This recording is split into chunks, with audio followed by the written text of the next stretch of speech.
Eh bien, bonsoir, je m'appelle Stéphane Adoucette, comme je vous l'ai dit, je suis kinésithérapeute et ostéopathe et je vais vous présenter donc ce webinaire sur la chirurgie du cerveau, pardon, la chirurgie du genou et les conséquences qu'elle peut avoir sur le cerveau, sur les difficultés motrices.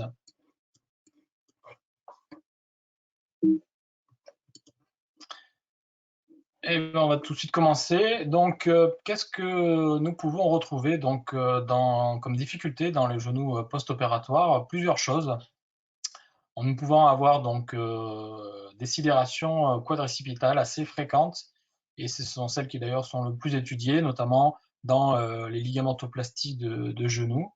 Les phénomènes de co-contraction musculaire quadriceps ischio qui amènent des boiteries, comme on peut le voir sur l'image ici de gauche, cette marche avec un flexum et une co-contraction de ces deux groupes musculaires, des instabilités du genou, un flexum que l'on peut retrouver et en passif, mais aussi en actif, comme on peut le voir ici sur cette image ici avec un déficit d'extension active. Vous retrouvez des fois dans des comptes rendus cette appellation donc DEA, déficit d'extension active. Ensuite, dernière chose, les valgus dynamiques du genou, comme vous avez ici sur cette photo, avec ce basketteur assez fréquent aussi, avec toutes les conséquences que cela peut avoir, notamment comme facteur de risque de lésion du croisé antérieur. Donc, quel qu'ont en commun toutes ces choses? Ce sont eh bien la possibilité que ce soit donc des inhibitions motrices. Alors, qu'est-ce que c'est une inhibition motrice? On va tout de suite rentrer dans le vif du sujet. La recherche dans la littérature scientifique de l'inhibition motrice est assez pauvre, effectivement, lorsque vous tapez notamment inhibition motrice sur Internet, vous n'allez pas retrouver grand-chose à part la psychomotricité qui s'est beaucoup penchée dessus, notamment sur l'inhibition comportementale. Pourtant, ce mécanisme d'inhibition motrice est une fonction importante pour l'homme. C'est un mécanisme adaptatif qui est essentiel et qui va permettre d'éliminer tous les mouvements parasites et de pouvoir réaliser une bonne motricité. Donc ça, c'est déjà un premier point qui est important à retenir, c'est que c'est vraiment un mécanisme normal. Quand on réalise un mouvement, le cerveau va actionner une motricité et inhiber d'autres de manière à ce que le schéma moteur soit le plus pertinent possible. Dans le cadre de la rééducation, ce qui va devenir pathologique, c'est l'excès d'inhibition. C'est-à-dire que si on peut le rapprocher par exemple de l'inflammation, lorsqu'on a un phénomène traumatologique, l'inflammation va permettre d'amener tout ce qui va permettre de cicatriser tout ce qui a été traumatisé. Eh bien, c'est un phénomène normal. Ce qui va poser problème, c'est l'excès d'inflammation qui va devenir pathologique. Eh bien, là, c'est la même chose pour l'inhibition motrice. L'inhibition motrice est tout à fait normale. Ce qui va devenir pathologique, c'est l'excès d'inhibition qui va devenir une limitation de la motricité par la suite et peut accompagner un schéma moteur dysfonctionnel. Non seulement donc cette inhibition peut toucher la qualité de la contraction musculaire, mais aussi l'activation, je dirais, temporelle du schéma moteur qui est nécessaire à la bonne réalisation du mouvement. Et dans le cas d'inhibition motrice, cet enchaînement va être dysfonctionnel et le nouveau mouvement qui est créé par le cerveau sera adaptatif. Donc ça, vous avez ici, et vous le retrouverez dans le replay et dans la bibliographie, deux études de McVeigh et Keller qui montrent ceci. Donc, il existe, pour définir l'inhibition motrice, il existe deux visions concernant l'origine d'une inhibition motrice. Une première vision distale qui consisterait à une modification des informations qui remontent vers le cerveau, fournies par tous les récepteurs articulaires et musculaires. On a une réduction de l'excitabilité des motoneurones qui vont empêcher les voies motrices d'activer pleinement le muscle. Deuxième origine, une vision plutôt proximale, là qui nous amène directement au niveau du cortex moteur et des voies descendantes, où les ganglions de la base et les nœuds grégiques centraux, qui sont à l'origine de l'initiation du mouvement, vont autoriser et dans ce cadre-là inhiber le démarrage du mouvement, soit par appréhension, soit par une douleur qui engendrerait donc ce problème d'inhibition moteur centrale. Pour bien comprendre comment cela fonctionne, voici un petit schéma de la commande motrice. Donc ici, vous avez toutes les afférences qui remontent vers le cerveau. Donc vous avez les afférences extéroceptives qui remontent directement vers le cortex pariétal. Donc vous avez aussi les afférences ici proprioceptives qui font un relais par le thalamus et arrivent aussi au cortex pariétal qui vont donc analyser toutes ces informations arrivant au cerveau, va en faire ensuite en relais avec le cortex préfrontal et frontal, on va dire comme un brouillon du mouvement à réaliser. Et ensuite, on a ce que je vous parlais tout à l'heure, ce relais qui se fait au niveau des ganglions de la base, qui va intégrer ce que, on va dire, on demande au cerveau de réaliser et va dire oui ou non, on va pouvoir faire ce mouvement et le réaliser et comment le réaliser. Une fois que ça c'est validé, on va passer à tout le phénomène d'exécution avec les aires motrices et le cervelet qui vont dire comment on va dire faire le mouvement et ensuite ça descend le cortex moteur primaire, le tronc cérébral, la moelle et enfin les motoneurones musculaires. Donc toute cette partie ici, c'est tout ce qui est intégratif et planification. Cette partie ici à droite est toute la partie d'exécution. Donc on peut avoir, comme je l'ai dit tout à l'heure, un problème sur les afférences qui remontent, qui peuvent être faussées et donner de fausses informations ou de mauvaises informations au niveau du cerveau qui va donc faire un mouvement qui va être adaptatif par mauvaise qualité d'information.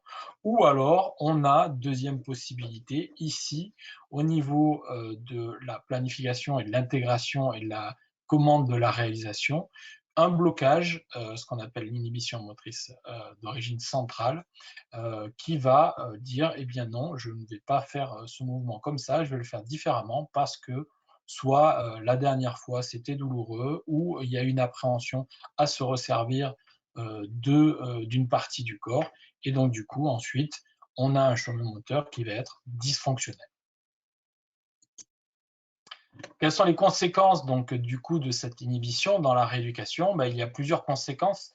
C'est qu'on va avoir un frein à la rééducation et on va aboutir à des schémas compensatoires qui vont être plus ou moins impactants, voire même handicapants pour toute la motricité de nos patients. Et ça, on le retrouve assez fréquemment. Ça va être par exemple des patients qui vont progresser, on va dire, plus ou moins normalement au départ, et puis à un moment donné, on a une espèce de plafond de verre, les patients ne progressent plus, n'arrivent pas à, par exemple, gagner de la force musculaire ou de la stabilité, on sent qu'il y a un blocage, on ne sait pas d'où ça vient, pourtant on fait une bonne rééducation, on a fait tout ce qu'il faut, généralement il n'y a pas de souci de ce côté-là, mais on sent que le patient ne progresse pas aussi bien qu'il devrait le faire et c'est quelque chose qu'on retrouve assez fréquemment.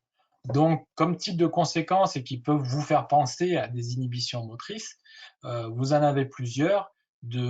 Ça va donc de l'atrophie musculaire et la baisse de la contraction maximale volontaire. On a des patients qui récupèrent un peu de force et puis à un moment donné, on a l'impression que malgré qu'on soit on rajoute des charges ou on fait des exercices de plus en plus sollicitants, eh bien le patient ne gagne pas ni en force ni en volume. Ça peut être aussi une gêne dans la stabilité de l'articulation et donc dans sa fonction aussi souvent de mobilité. Un retard dû à, donc, comme je l'ai dit, une gêne dans le renforcement musculaire, une perturbation du schéma moteur de contraction, et puis aussi des patients qui vont décrire des douleurs, mais des douleurs plutôt à titre de gêne. C'est si on prend donc l'exemple du genou, quand je suis en chaîne cinétique fermée, que je descends, j'ai une espèce de douleur au-dessus de la rotule, où je sens qu'il y a comme une corde. Souvent, c'est quelque chose qu'on retrouve beaucoup dans le vocabulaire des patients, une corde, où j'ai l'impression que ça tire au niveau de mon muscle, c'est pas comme l'autre côté, etc., qui peuvent vous faire penser donc à un problème d'inhibition motrice. Donc, quels sont les traitements qui existent pour pouvoir aborder ces inhibitions motrices? Donc, il y en a plusieurs qui sont apparus. On a eu à un moment donné, effectivement, la mode des plateformes vibrantes et oscillantes, comme vous avez ici sur cette photo, qui permettaient une certaine quand même amélioration de la qualité d'activation quadricipitale, notamment, d'après cette étude ici de Blackburn, mais avec un effet qui restait quand même assez limité dans le temps. La cryothérapie, qui permet une diminution temporaire de l'inhibition motrice par effet, on va dire, voilà, le froid va inhiber toutes les afférences qui remontent au niveau du cerveau, mais c'est une fenêtre thérapeutique assez courte, puisqu'elle est, vous voyez, de 60 minutes. Ça permet quand même une certaine meilleure activation musculaire, difficilement quand même à mettre en place, de faire d'abord de la cryo, puis après un renforcement musculaire, sachant que la fenêtre est assez courte. L'exercice physique, bien sûr, est intéressant. L'étude ici de Lowe, qui fait suite aux études notamment de Jones aussi, qui dit que si on fatigue le système nerveux central, ça permet de diminuer l'activation et l'inhibition motrice d'un certain groupe musculaire, notamment antagoniste. Donc cette étude avait montré qu'une fois que, par exemple, on voulait travailler sur le quadriceps, une fois qu'on avait fatigué les ischio-jambiers, l'activation corticomotrice du quadriceps était significativement plus importante. Donc ça nous amène à dire qu'effectivement, hein, dans le cadre d'une sidération, notamment du quadriceps, qu'on peut retrouver assez fréquemment en post-opératoire du genou, il est très intéressant de travailler aussi bien les ischio-jambiers en détente que le quadriceps en activation. L'électrostimulation n'est efficace que sur une courte durée. Hein. Vous voyez, les bénéfices sont perdus 30 minutes après l'arrêt du traitement. Généralement, on s'en sert surtout dans un but de contrer l'amyotrophie du départ, et bien sûr qu'il est évident qu'il faut ensuite réaliser un autre type de contraction, notamment neuromotrice, pour pouvoir obtenir une contraction musculaire de qualité. Le biofeedback que vous avez ici sur l'image en bas à droite permet une amélioration de la puissance motrice et de la récupération fonctionnelle, et notamment de la récupération de la marche, comme vous pouvez voir sur cette étude ici de Gabler. C'est un appareil qui permet quand même de se concentrer sur la contraction musculaire et est intéressant quand même dans un but de travail de récupération de la force musculaire.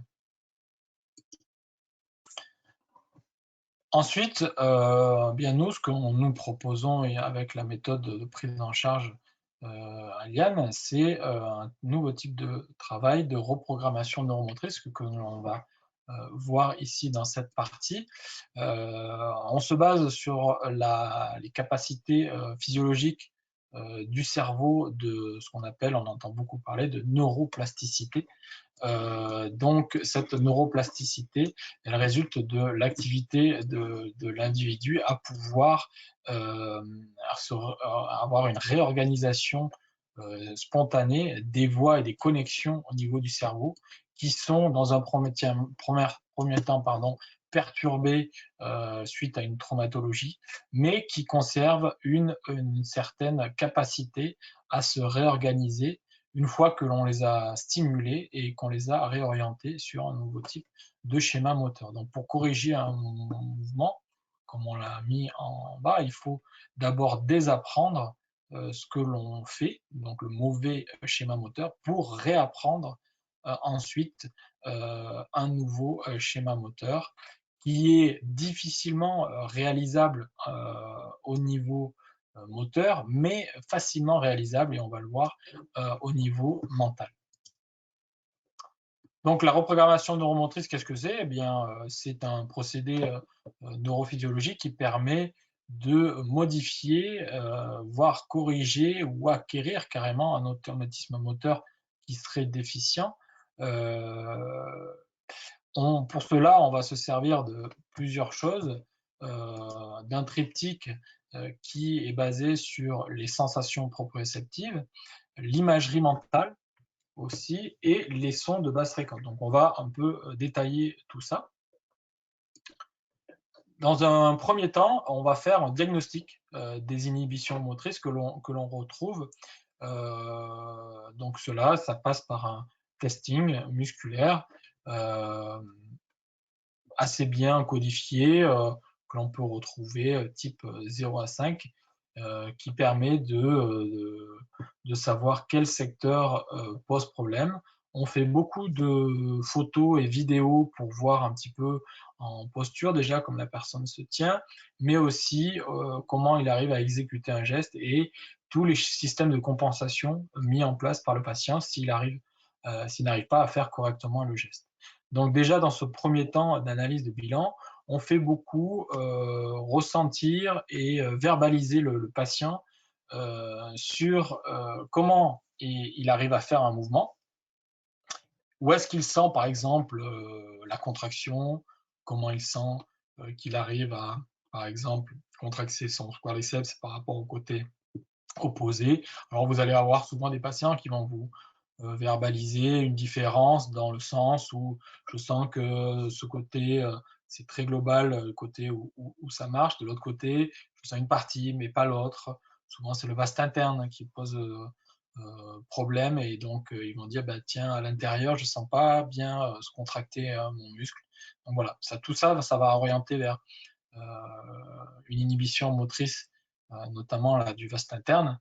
Et dans un deuxième temps, on va faire un travail proprioceptif, donc on va se focaliser sur un geste que l'on aura ciblé, qui semble intéressant, et l'important, c'est de bien faire décrire au patient quel est son ressenti proprioceptif quand il réalise, par exemple, sur une extension au niveau du genou, où est-ce qu'il sent la contraction de son quadriceps pour réaliser, comment il sent le verrouillage de son genou, etc.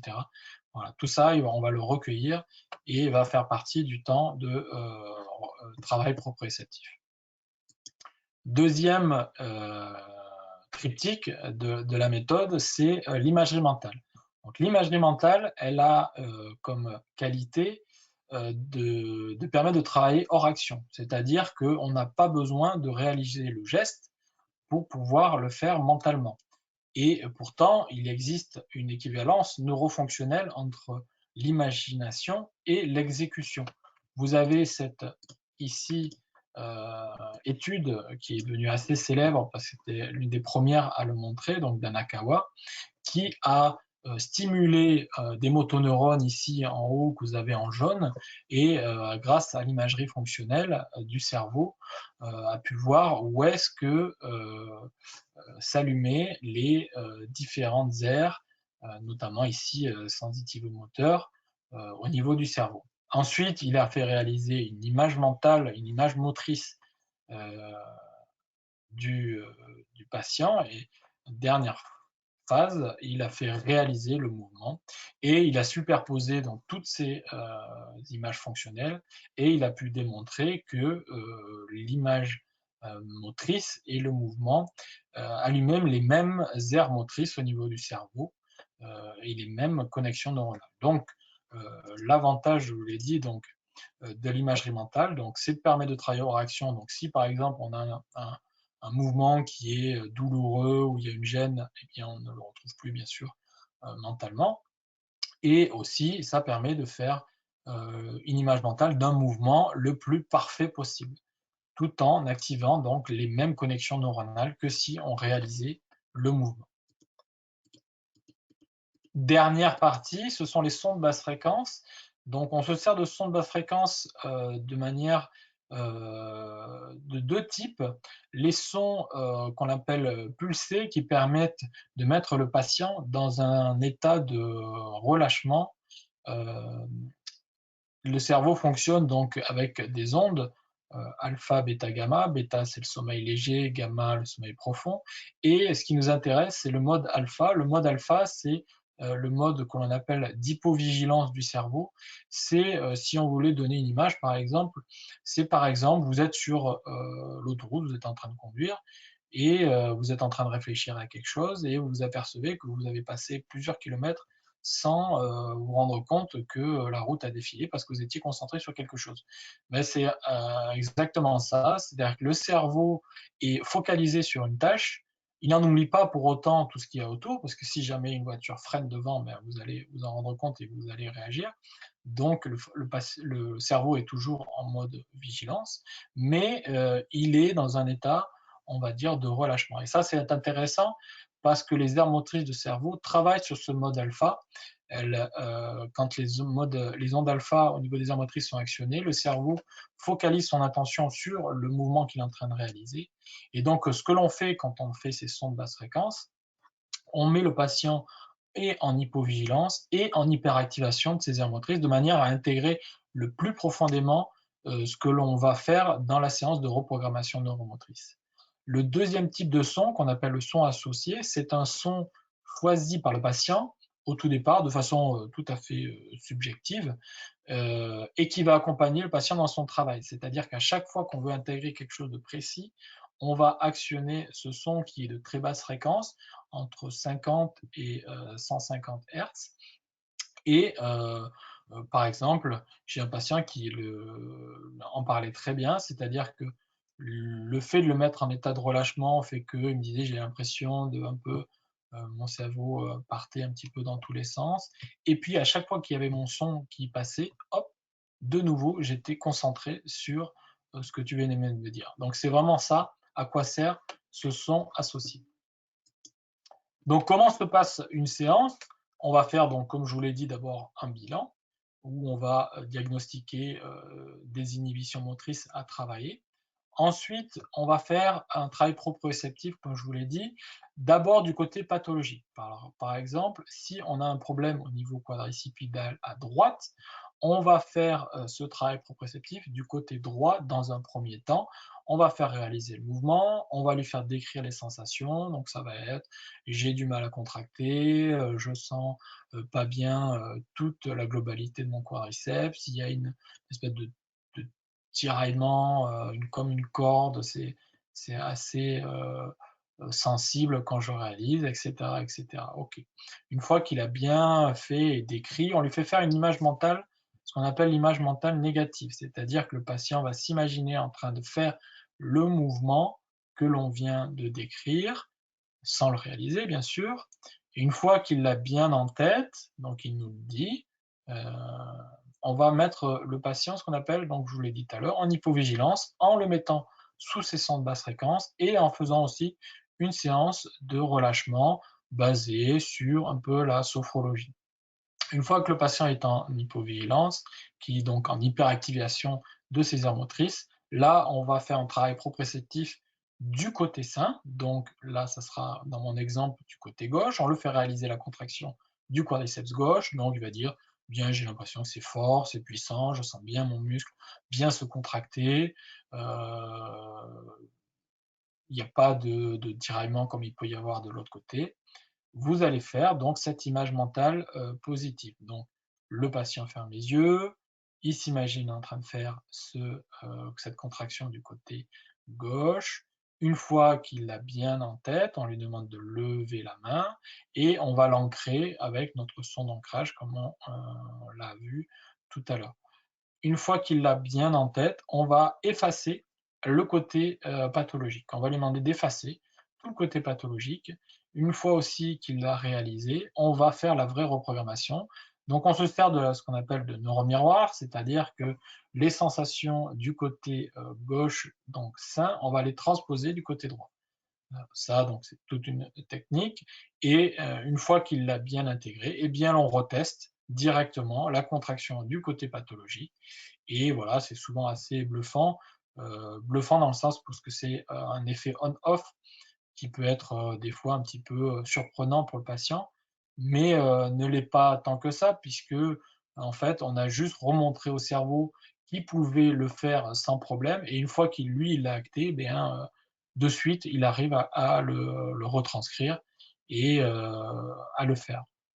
Si on n'a pas d'autre chose à faire, on en reste là, et à ce moment-là, il y a souvent un retour vers le thérapeute qui nous a envoyé le patient, avec comme consigne de faire un peu de travail individuel, pareil d'image mentale sur comment il arrive à réaliser le mouvement, et aussi un travail lors des séances notamment de rééducation, de focalisation sur comment j'arrive à réaliser le mouvement, où est-ce que ça se contracte, où est-ce que j'arrive à faire une bonne qualité par rapport à l'autre côté, etc.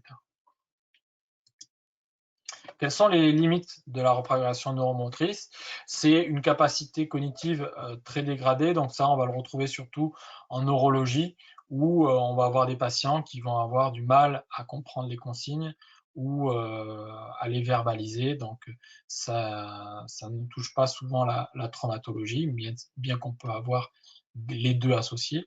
Des atteintes mécaniques, bien sûr, hein, si on a une fracture, si on a une limitation avec une atteinte d'un nerf ou de la moelle, hein, bien sûr, ça ne fonctionnera pas. Les patients hyperalgiques, c'est-à-dire que c'est des patients qui vont avoir des douleurs cotées à plus, par exemple, plus de 8 sur 10 sur le N, ou qui sont très focalisés sur leur douleur, qui n'arrivera pas à décrire autre chose qu'une douleur lors du travail proprioceptif. Donc ça va être une limite. Il faut réussir à passer autre la douleur, et donc ça peut être des fois compliqué. Ici, donc, je vous ai mis, pardon, je vais passer un peu vite. Je vais essayer de lancer.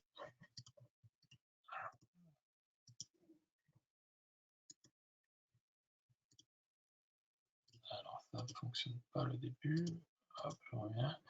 Voilà, donc vous avez, voilà, par exemple, une étude de cas clinique. À gauche, vous avez avant la séance, donc chez une patiente opérée une prothèse totale du genou. Donc avant, beaucoup de difficultés à monter et descendre les escaliers, avec un verrouillage du genou côté droit qui se fait comme un effet de poteau, en verrouille, en co-contraction. Et ici, sur le côté droit, après la séance, vous voyez une meilleure stabilité et une meilleure contraction, notamment en excentrique du quadriceps. Ici, vous avez un deuxième cas chez une patiente qui a été opérée d'une ligamentoplastie du genou. Vous voyez déjà de face une boiterie persistante qui entraînait chez cette patiente une douleur au niveau du genou, donc avec ce balancement du haut du corps qui signe donc une boiterie. Ici, sur la vue de côté, on voit qu'il y a une espèce de co-contraction avec un léger flessum au niveau du genou. Elle a du mal à verrouiller son genou lorsqu'elle passe le pas. Voilà, là on le voit mieux, c'est du côté gauche.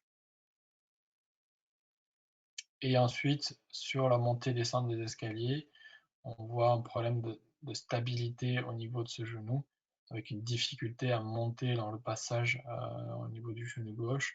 Et sur la descente, ici, beaucoup déjà d'appréhension et d'instabilité et de verrouillage du genou difficile. Donc c'est toujours intéressant, hein. Donc là, ce qui a été fait, donc c'est le fameux relâchement général, un travail sur le moyen fessier et le quadriceps, le moyen fessier pour stabiliser le bassin et le quadriceps pour travailler donc ce verrouillage du genou. Vous voyez ici, c'est assez, voilà, le sourire est assez surprise. C'est une patiente hein, qui était venue au centre après un parcours assez chaotique. Elle a fait beaucoup de thérapeutes. Et vous voyez ici, à la montée et la descente des escaliers, on a grandement amélioré la fluidité du contrôle du genou après la séance.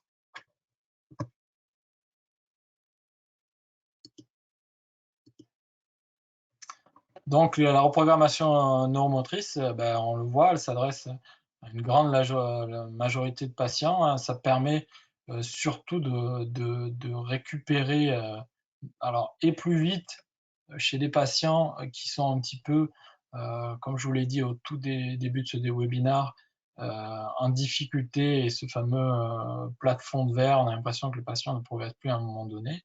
Et puis des patients qui sont en échec thérapeutique, qui ne savent plus vers qui se tourner, car ils ne progressent pas, ils ont des douleurs. Ça a entraîné des schémas souvent moteurs de compensation assez traumatisants et douloureux. Et tout ça par simple inhibition motrice d'origine centrale. Donc il faut y penser quand on a des patients qui sont en difficulté de rééducation. Je vous ai mis donc de la bibliographie pour en savoir un petit peu plus. Donc vous le retrouverez notamment dans le replay. Et l'on va passer tout de suite aux questions.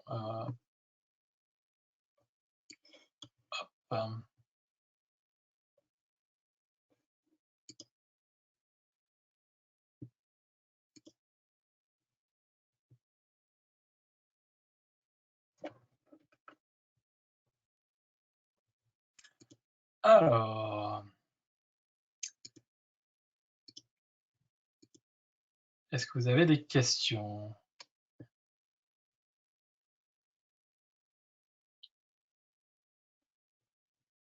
On a une première question.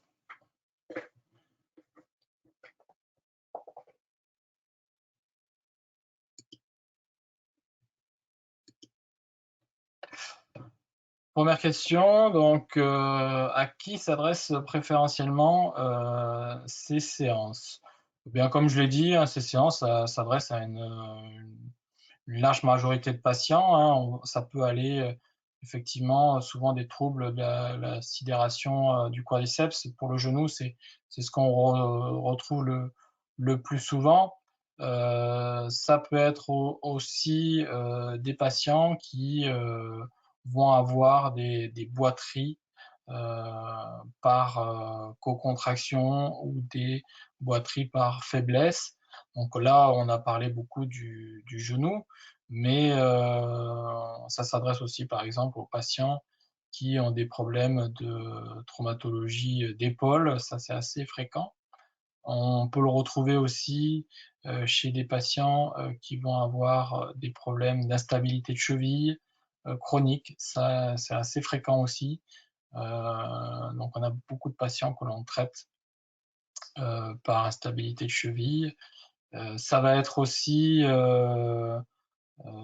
des problèmes au niveau du rachis, avec beaucoup d'appréhension à se resservir après traumatisme, notamment les opérations d'hernie discale, qui vont être intéressantes à travailler. Voilà, tous les types de patients. Alors, est-ce qu'une seule séance suffit pour avoir des résultats? Donc, généralement, on fait une séance espacée d'un mois. On laisse toujours un mois après la première séance pour voir un petit peu comment le patient évolue, notamment en rééducation. Et donc, on le revoit un mois après. S'il y a besoin de retravailler quelque chose, on fait une deuxième séance. Sinon, voilà, généralement, ça suffit et ça reste pérenne. Un mois après, c'est toujours intéressant de revoir le patient pour voir un petit peu son évolution. Donc, on fait 1 à 2 séances. Est-ce que vous pouvez préciser vos traitements réalisés sur ces patients, notamment sur la partie ostéo? Donc, je pense en ostéopathie, je pense, oui. Alors, je suis kinésithérapeute et ostéopathe.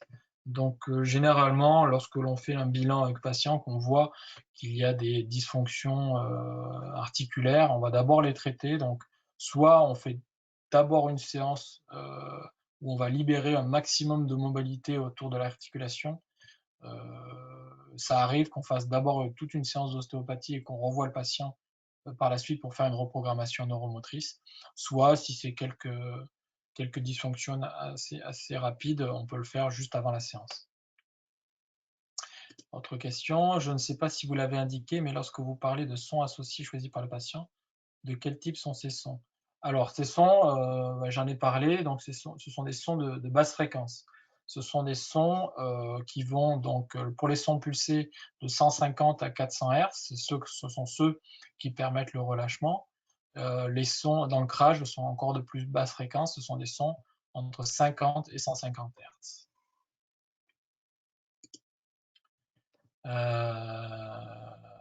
Bonjour Stéphane, oui, bonjour Fernanda, quelqu'un que je connais. Est-ce qu'il y a un nombre de séances minimum et maximal? Alors maximal non. En traumatologie, comme je l'ai dit, c'est assez fréquent qu'on fasse à peu près 2 séances. Après, chez les patients, par exemple en neurologie, où il y a une certaine chronicité, c'est possible de faire beaucoup plus de séances, mais là, parce qu'il y a beaucoup de choses à travailler. Quel matériel est nécessaire à cette rééducation? Faut-il une formation spécifique? Donc effectivement, la formation avec Aliane, je vais vous le mettre ici, vous avez déjà une première formation sur une journée sur les inhibitions motrices que vous pouvez retrouver sur mon DPC via notre partenaire Athlétique, où vous allez apprendre à identifier et prendre en charge les inhibitions motrices dans votre pratique. Et par la suite, si vous êtes donc ça, c'est pas du tout engageant, hein, c'est vraiment sur les émissions motrices. Par la suite, si vous êtes intéressé à devenir praticien à Liane, il faut faire une formation de 2 fois 2 jours à Lyon. Alors, pour l'instant, c'est vrai qu'en période de confinement, ça ne sera pas de suite, mais il va y en avoir programmé souvent pour la rentrée. Par contre, les J1, il va y en avoir quelques-uns qui vont démarrer en juin. Voilà. Où peut-on trouver des thérapeutes spécialisés en reprogrammation neuromotrice? Donc, vous pouvez les retrouver sur le site d'Aliane. Vous retrouverez ici un schéma, par exemple, sur le site où vous avez tous les thérapeutes. Donc, il y a à peu près une centaine de praticiens maintenant en France. Vous cliquez sur le petit icône d'Aliane et vous trouverez le thérapeute le plus proche de chez vous. Autre question, a-t-on souvent des résultats dès la première séance ou plusieurs séances peuvent-elles être nécessaires? Non, les résultats, vous les avez dès la première séance, hein, c'est ça qui est assez bluffant. Alors les gens utilisent souvent le mot magique, moi j'aime pas du tout ça, parce que ça n'est pas du tout magique, hein, comme je vous l'ai dit, c'est simplement cet effet on-off qui peut être bluffant pour le patient, savoir que le cerveau de suite il va réussir de nouveau à servir de son muscle. Donc oui, on a des résultats dès la première séance et donc 2 séances souvent suffisent. Question de mon ami de Portez, je vous mettre ton avis concernant la neurostimulation percutanée éco-guidée, vu qu'il a très peu les mêmes objectifs techniques, sauf donc la neurostimulation, alors c'est vrai que je connais mal, même j'ai un de mes collègues Oscar se spécialise dans ça. On est sur, de ce que j'ai pu comprendre, on est sur une stimulation intramusculaire qui va travailler sur les qualités contractiles du muscle et qui vont être intéressantes parce que on va avoir ça va permettre d'avoir une meilleure contractibilité du muscle. Et ensuite, donc, ce sont deux choses qui vont être très complémentaires, puisqu'ensuite, on va pouvoir, avec le cerveau, activer cette contractibilité retrouvée.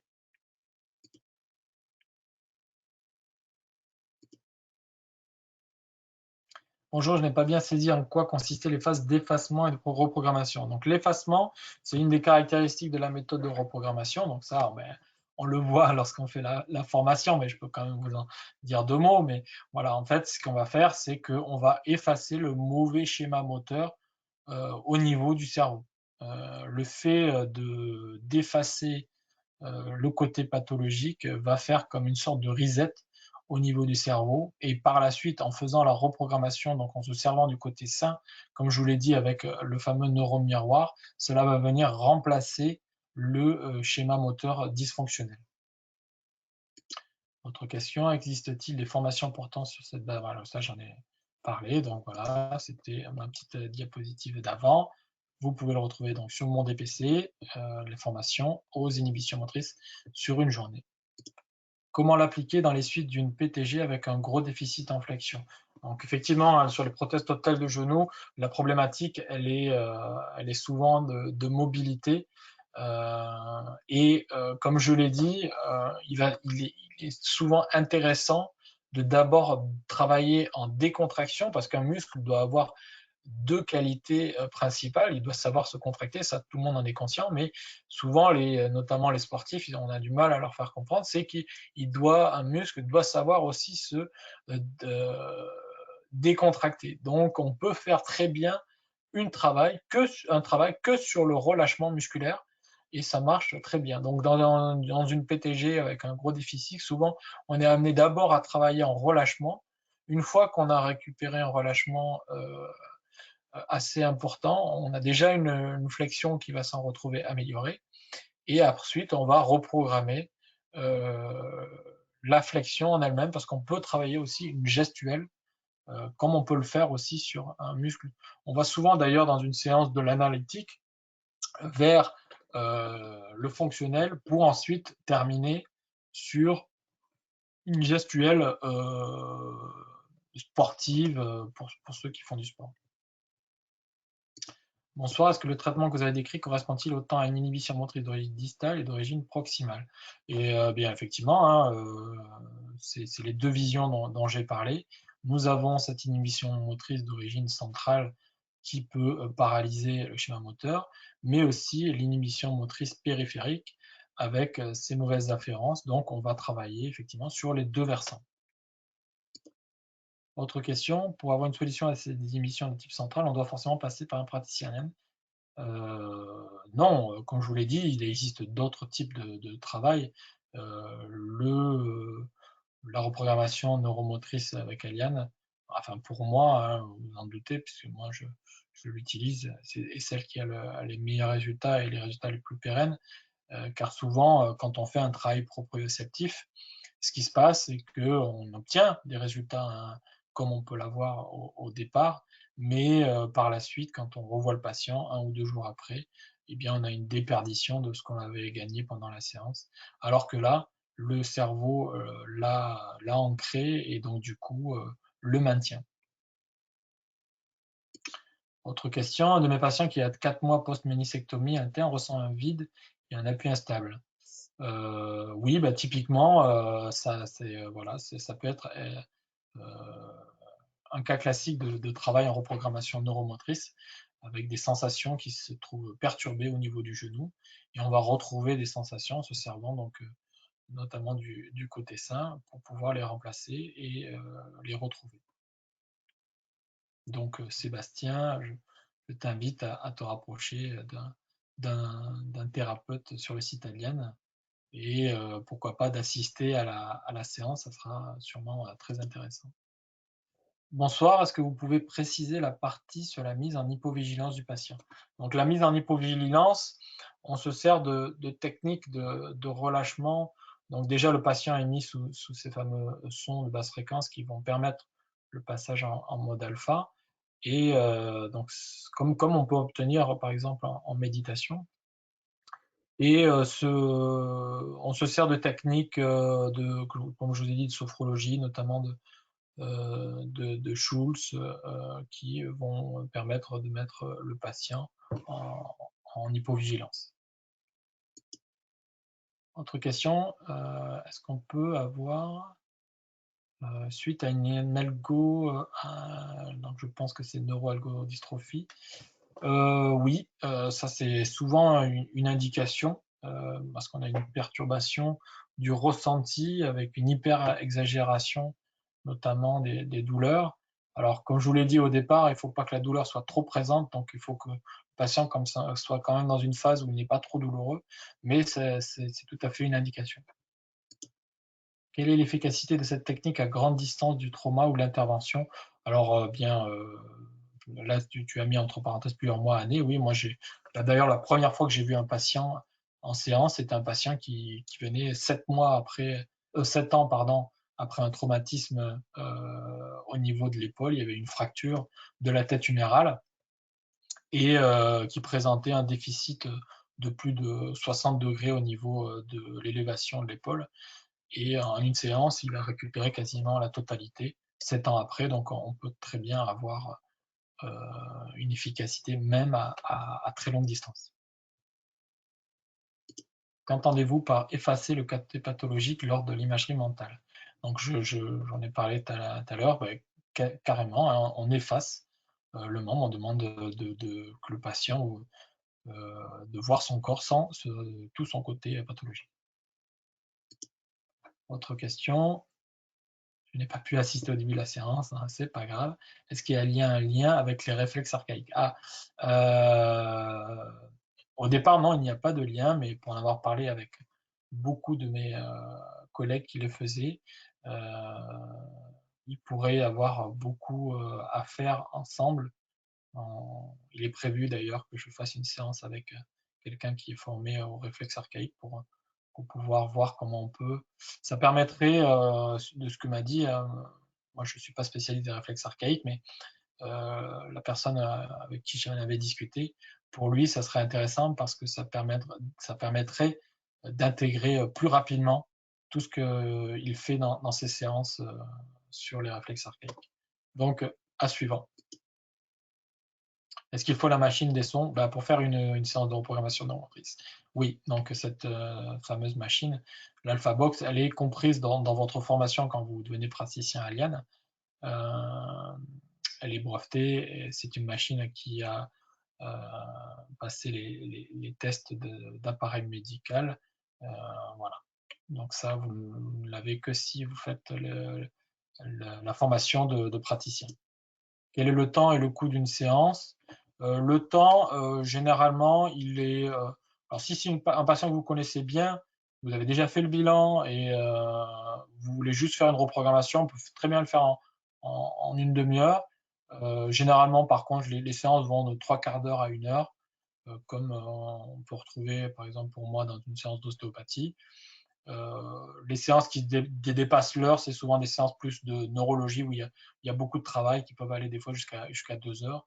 Le coût d'une séance, si c'est une séance de 3/4 d'heure, moi je fais payer comme mes séances d'ostéopathie de 60 euros. Si c'est 1 heure, c'est 90.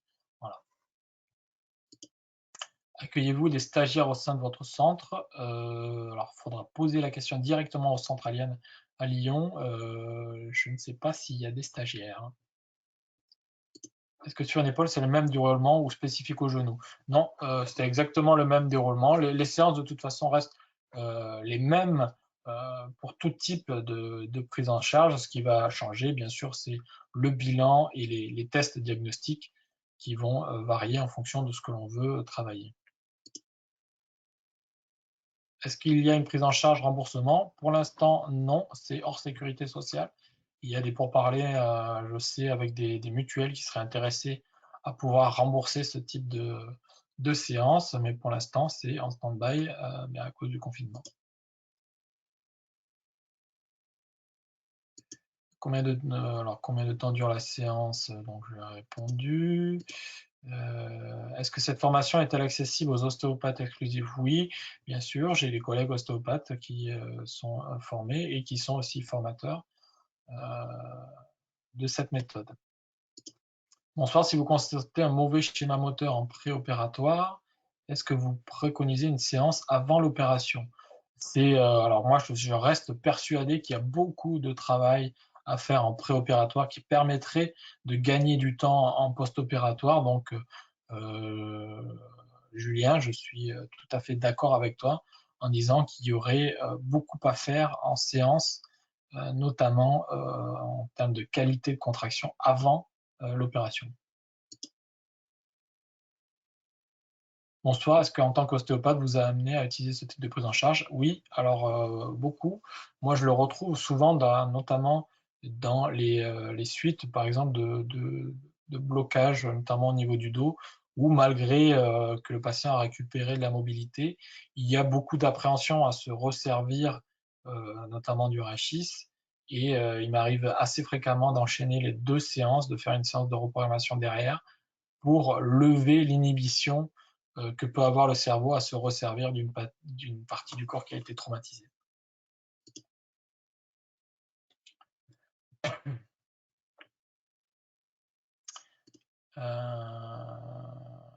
Est-ce que suite à la formation à Liane, il faut s'équiper? Non, donc j'ai répondu à la question tout à l'heure. Non, tout est compris dans la formation. Est-ce que vous avez des expériences avec la godystrophie? Oui, donc j'ai répondu. Bonsoir, y a-t-il des possibilités d'action dans la prise en charge de capsulites rétractiles? Alors, c'était souvent un motif de consultation. Ça ne marche bien sûr que dans les capsulites rétractiles en phase froide, bien sûr, parce qu'en phase chaude, avec la rétraction de la capsule et la douleur, il est quasiment impossible d'obtenir de bons résultats, même si ça a été déjà réalisé. Il est préférable d'attendre que le patient soit beaucoup moins douloureux et commence à récupérer de la mobilité pour pouvoir le travailler. Donc là, on a vraiment de belles réussites sur les capsulites rétractiles en phase froide. Est-ce qu'il y a eu des essais cliniques? Alors, ben, c'est souvent compliqué à mettre en place des études cliniques. Il y a des études cliniques qui sont en cours, notamment une sur la cheville qui, j'espère, arrivera dans le courant de l'année. Et il y a des publications qui ont été faites. Vous le retrouvez dans Kiné Scientifique notamment. Ici, là, sur la diapo que vous avez un article de Kiné Actualité sur les émissions motrices. Et il y a d'autres essais cliniques qui vont être en cours de réalisation. Voilà, je crois que j'ai à peu près fait le tour des questions. Il me reste plus qu'à vous remercier d'avoir suivi ce webinaire. Vous étiez assez nombreux, il y a eu beaucoup de questions, donc c'était très intéressant de pouvoir y répondre. Je vous souhaite bon courage dans cette période difficile de confinement. J'espère que l'on en verra assez vite la fin et que l'on pourra se retrouver soit en formation, soit en congrès, soit sur d'autres webinars. Vous avez avec Aliane un autre webinar la semaine prochaine sur la prise en charge des AVC avec la programmation neuromotrice et ma collègue Anne-Laure Chatin qui est spécialiste neurologie. Je vous remercie de m'avoir suivi et je vous souhaite à tous et à toutes une bonne soirée.